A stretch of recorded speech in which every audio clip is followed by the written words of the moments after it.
بات کرنے کا مقصد یہ ہے کہ خلیفہ گزرا ہے جس کا نام ہے سلیمان بن عبد الملک. یہ بنو امیہ کا ایک خلیفہ تھا, سلیمان بن عبد الملک اس کا نام تھا. تو یہ اللہ کے ایک نیک بندے حضرت ابو حازم کے پاس گیا اور اس کو کہنے لگا کہ یار عجیب بات ہے.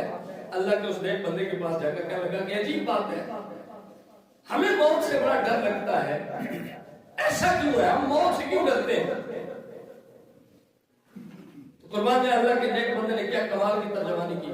اس نے کہا دیکھو تم نے ساری زندگی دنیا آباد کی, بادشاہ تھا, تو کہا تم نے ساری زندگی دنیا آباد کی ہے اور آخرت کو اجاڑا ہے, آخرت کو برباد کیا ہے.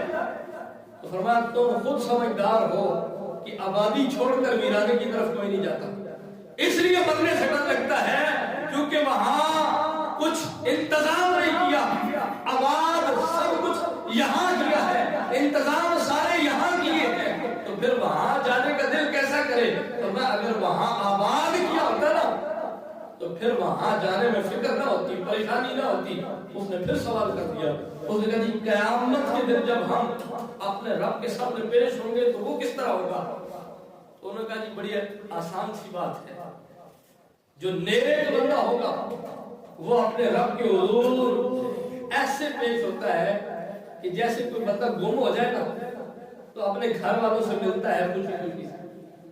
اب گھر والے بھی خوش ہوتے ہیں کہ یہ بندہ مل گیا ہے اور وہ بھی خوش ہوتا ہے کہ میرے گھر والے مل گئے. فرمایا نیک جب اپنے رب سے ملاقات کرے گا, رسول اللہ صلی اللہ علیہ وسلم سے ملاقات کرے گا, تو اللہ اور اس کے رسول اس لیے خوش ہوں گے کہ یہ ہمارا نیک بندہ ہماری بارگاہ میں حاضر ہو گیا ہے, اور وہ بندہ اس لیے خوش ہوگا کہ جن کے لیے میں نے یہ سب کچھ کیا ہے نا آج ان کے سامنے میں حاضر ہو گیا ہوں. اور کہا جی بدکار, انہوں نے کہا جی بدکار کا بڑا عجیب معاملہ ہے, وہ ایسے پیش ہو گیا جیسے بھاگا ہوا غلام پیش ہوتا ہے. بھاگے ہوئے غلام کا کیا معاملہ؟ انہوں نے کہا جی وہ پیش تو ہو جاتا ہے, اپنے مالک کی بارگاہ میں وہ پکڑا کر اس کو پیش کر دیا جائے گا, لیکن فرمایا کہ اس کا جب پیشی کا معاملہ آتا ہے تو اس کا سر جھکا ہوا ہوتا ہے, وہ آگے سے کسی سوال کا جواب دینے کے قابل نہیں ہوتا. کیوں؟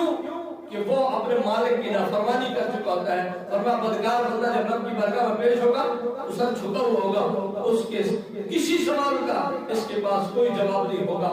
تو دوستان محترم, ہمیں اپنی زندگی اس طرح گزارنی ہے کہ ہم جب دنیا سے جائیں تو کم از کم اللہ اور اس کے رسول کو راضی کر کے جائیں. اور